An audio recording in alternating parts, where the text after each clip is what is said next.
When people stop talking, that's when you get violence. That's not just a slogan, that's a direct quote from Charlie Kirk. Yesterday, as you know, at Utah Valley University, Charlie was doing what he always did, reaching out, speaking directly to people who disagreed with him, striving to create real dialogue. He believed to his core that the way to prevent political violence was through honest, robust debate. But yesterday, someone decided to end the conversation forever. Charlie was killed for doing exactly what he thought could save America. Yesterday, like so many of you, I was stunned into silence when I saw the news. At first, I didn't know what to say. My only response was to pray for Charlie and his family. Now, with a few hours to reflect, I realize that this moment is bigger than one man or one movement. This is about more than just Charlie's family or the conservative cause. It's about the soul of America. I obviously never met him, never spoke to him, but like countless others around my age, I was inspired by him. I genuinely believed what he believed, that the path away from violence and bitterness runs through true dialogue. That was my goal when I created this page called A Journey to the Truth. Not because I have all the answers, but because I believe that the truth is out there, and together we can find it. I wanted to create real conversation, honest comments, respectful disagreement. But over time, especially reading through my comments lately, my hope for honest dialogue started to fade. Yesterday, it felt like that hope was destroyed for good. Much like so many college students across the country, back in college, I lost friends when they found out I was conservative. For me, it was my very first friend group after arriving on campus. I thought those friendships would last, but they faded as soon as they found out I was a Republican. Fortunately, I was able to find a circle that didn't make politics the be-all, end-all. Some of us agreed with each other, some of us disagreed, but none of that got in the way of real connection. Our differences did not matter. Sure, we had political discussions quite often, in fact, but we could always understand each other because we spoke to each other with an open mind and with understanding. Charlie Kirk dedicated his life to making sure more young people had that same opportunity, to be able to be themselves without fear. He gave college students the courage to speak up for what they believed in and to be honest about who they were. Because of Charlie, being a conservative on campus became less of a taboo. He championed real dialogue, not division. He taught young people how to share their views without animosity, making it possible for genuine friendships to form across ideological lines. Thanks to him, countless students learned to understand, not just tolerate each other. And now, someone who refused to listen, who rejected the very idea of honest engagement, decided to cut short Charlie's mission. Listening to those who actually knew Charlie, one thing is clear. He was a man deserving of respect, a true role model regardless of whether you shared his beliefs. The tributes pouring in aren't just the usual platitudes. They're genuine stories of love from those whose lives Charlie touched. Stories of his fierce devotion to his family, of long conversations about anything and everything, all in the spirit of understanding and learning about the person he was speaking to. Stories of his deep faith and his remarkable ability to care for everyone, even those who disagreed with him. But now his wife is left a widow, his two young children, just 3 and 1, are left fatherless. The countless people who are drawn closer to Christ because of him have lost the person who inspired them. And America has lost not just a voice, but the most influential political communicator of his generation. Shortly after Charlie's death was confirmed, I turned to the Daily Wire's live coverage of the tragedy. Nearly everyone there had a personal connection to Charlie. Some had worked side by side with him, others traced their inspiration directly to his example. Their newest hire, Isabel Brown, was once even Charlie's podcast co-host. Watching their reactions was really gut-wrenching. Each was grieving not just a colleague, but a friend. Yet it was Andrew Klavan, a man who barely knew Charlie, whose words stood out to me the most. Klavan reflected that when he started at the Daily Wire a decade ago, colleagues would often say that this is the most divided that America has ever been. Klavan would shrug that off, remembering the assassinations and social upheaval of the 1960s and 70s, a time when political violence seemed almost routine. But now, he said, with political assassinations returning, something is just fundamentally different. This time, one side doesn't mourn, they rationalize. Maybe they don't cheer, but we see attempts to justify the shooter, to subtly suggest that this was to be expected. That shift, Klavan warned, marks a profoundly dangerous turn for America. And we saw this disturbing pattern play out across the political landscape yesterday. Yeah, there were the predictable anonymous accounts on X, Reddit, and Blue Sky celebrating Charlie's death, actually rejoicing that a father had been assassinated. Many scrambled to dig up old quotes, taken out of context, stripped of nuance, desperately trying to paint Charlie as somehow deserving of this fate. But the real story isn't the anonymous trolls, it's the mainstream media. The New York Times obituary chose to focus on Charlie's comments about hydroxychloroquine during COVID and his subsequent Twitter ban. Now, why lead with that? Why make that the centerpiece of a man's life story? Why even include that? The only possible reason is to paint him as divisive and dangerous, leading some to believe that he was deserving of his death.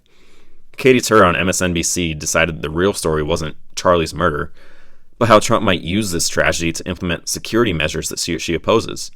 Instead of honoring a man who was beloved by literally everybody who knew him, she turned his assassination into another opportunity to attack Trump. Now, how does that even make sense? But the most reprehensible response came from MSNBC's Matt Dowd. Rather than just explain his comments, I'm just going to show you exactly what he said. What was just said, he's been one of the most divisive, especially divisive younger figures in this, who is constantly sort of pushing this sort of hate speech or sort of aimed at certain groups. And I always go back to hateful thoughts lead to hateful words, which then lead to hateful action. As you can see, he blamed Charlie Kirk for his own assassination. Apparently, expressing mainstream Republican beliefs constitutes hateful speech, and hateful speech inevitably leads to violence. By Dowd's logic, Charlie should have known better than to be conservative in public. Now, many on the left are pointing to the recent murder of Minnesota legislator Melissa Hortman by a right-wing assassin. They're trying to claim that Kirk's murder is no different than that. But there is one major difference. When Hortman was killed, sure, some Republicans foolishly tried to claim that the shooter was actually a Democrat, but not a single person attempted to justify her murder. No one at Fox News dug up her old tweets. No one at Breitbart or the Daily Wire said that she had it coming because of her pro-choice stance. Everyone, right and left, condemned the killing in the strongest possible terms. But when Charlie Kirk is assassinated, the far left immediately focuses on something he said 5 years ago, or in Matt Dowd's case, suggests that simply being Republican makes you a legitimate target. And that's really what's most chilling about yesterday's response. The mainstream media and online far leftists made it clear, if you're a Republican, you're fair game. And they could not have been more explicit about it. And here's why I say that. Charlie Kirk was not some fringe extremist. He towed the Republican Party line almost perfectly. His mission these past few years was simply to get Donald Trump elected. Charlie wasn't out there promoting radical ideas. He spent his time articulating standard Republican positions that, as Trump's election proved, represent roughly half of our nation. But somehow, expressing what mainstream Republicans believe now makes you a target for assassination. Which means that to these people, disagreeing with them puts you in mortal danger. If you voted for Trump, if you believe in lower taxes, if you hold to the moral truths found in Scripture, if you're a family man championing traditional values, you're now at risk of being shot for those beliefs. The far left has made it clear. Half of America's political views are now grounds for execution. Now, what this really reveals is the death of America's soul. This nation was built on a revolutionary idea. The people of vastly different opinions, beliefs, and backgrounds could come together and debate their differences. You gather as citizens, make your case, try to persuade your neighbors, even those who start out as strangers or opponents. You share what you believe, engage honestly with those who disagree, and through that process, the best ideas rise to the surface. That marketplace of ideas, that sacred space for civil discourse, is the very foundation of our republic. And now, that foundation has crumbled. When the media makes excuses for, when they actively rationalize, the murder of the one person in America who is most known for championing exactly that kind of dialogue, our nation's soul has died.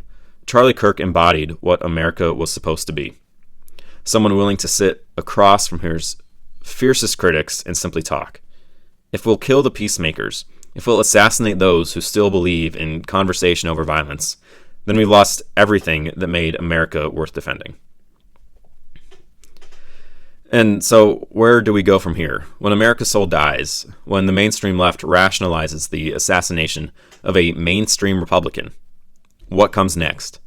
What's the future for America? What's the future for the conservative movement that just lost the most influential voice of the younger generation? As for that last question, the answer is simple. This won't silence us, it will multiply us. They killed Charlie Kirk thinking that they could end the conversation. Instead, they've guaranteed that it will never stop. While outdoor political events may be finished, after Trump's near assassination and Charlie's assassination, the risks are just too great. You're about to see an explosion of conservative voices like never before. There will be an army of young conservatives ready to step forward and speak truth. There's people like me, just with a modest following of 124, who are now more determined than ever to share our beliefs, to champion the Republican vision for America. Whatever platform I can build, whatever truth I can speak, I will use it. And there are thousands of others in my exact position, plus hundreds with real influence who are now inspired by Charlie's legacy to pick up where he left off. We'll spread the conservative message. We'll defend biblical truth and moral clarity. We'll be examples of devoted family men and women. We all understand now that sharing our beliefs makes us targets in the minds of the radical left. But that will not stop a single one of us. No one person will be able to fill Charlie's shoes, but his assassination has inspired an entire movement to rise up, take the mantle, and become an unstoppable force for good in this world. As for the rest of America, our nation's soul desperately needs healing. But as Ben Shapiro said during the Daily Wire's heartbreaking coverage yesterday, that healing won't come from the right. No matter what conservative figures do or say, real change must come from the left. And just look at the hatred that Ben faced recently when he went on podcasts like Stephen A. Smith's and Charlemagne the God. Now, people who had never listened to him demanded that he be silenced entirely. When Charlie's assassination was announced, a person who I consider a good friend texted a mutual friend of ours and said, quote, "I doubt Ben Shapiro goes to a college campus anytime soon, LOL."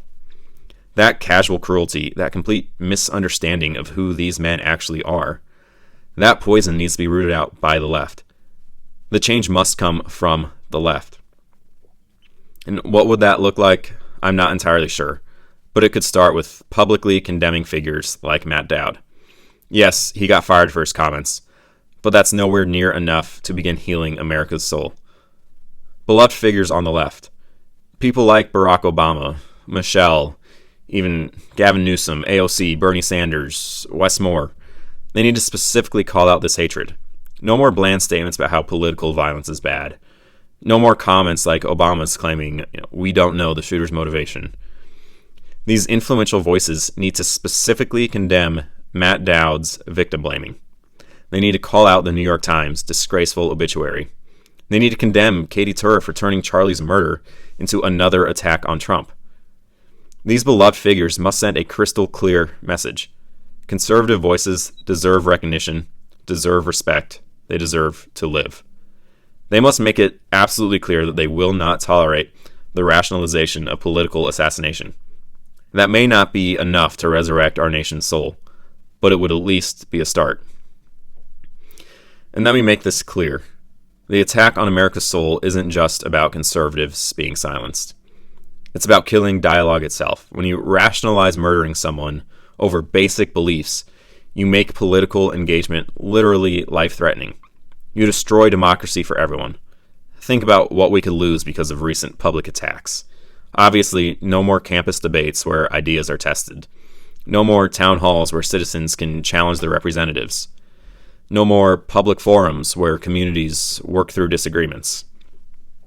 When political violence becomes rationalized, when assassination becomes a tool of persuasion, You don't get the outcomes you want. You get chaos. You get a country where power only comes from the barrel of a gun. That's not America. That's not even civilization. President Trump ordered flags flown at half-staff until Sunday evening in Charlie's honor. That's the recognition befitting of a generational figure who shaped American politics. But it's also a sobering reminder of what we've lost: America's soul. How many other young conservatives are looking at those flags and wondering if they're next? How many are reconsidering whether it's worth speaking up at all? Now, that's exactly what Charlie's killer wanted: fear, silence, the end of conservative voices. We cannot let that happen, and we won't let that happen. Charlie Kirk said that when people stop talking, you get violence. Yesterday proved him right. Somebody unwilling to engage in honest conversation, unwilling to actually listen and try to understand the other side, killed him. But here's what the killer did not understand. When you murder someone for talking, you don't end the conversation. You make it eternal. Charlie's voice has been silenced, but his message will echo louder than ever. For Charlie, for dialogue, for the soul of America.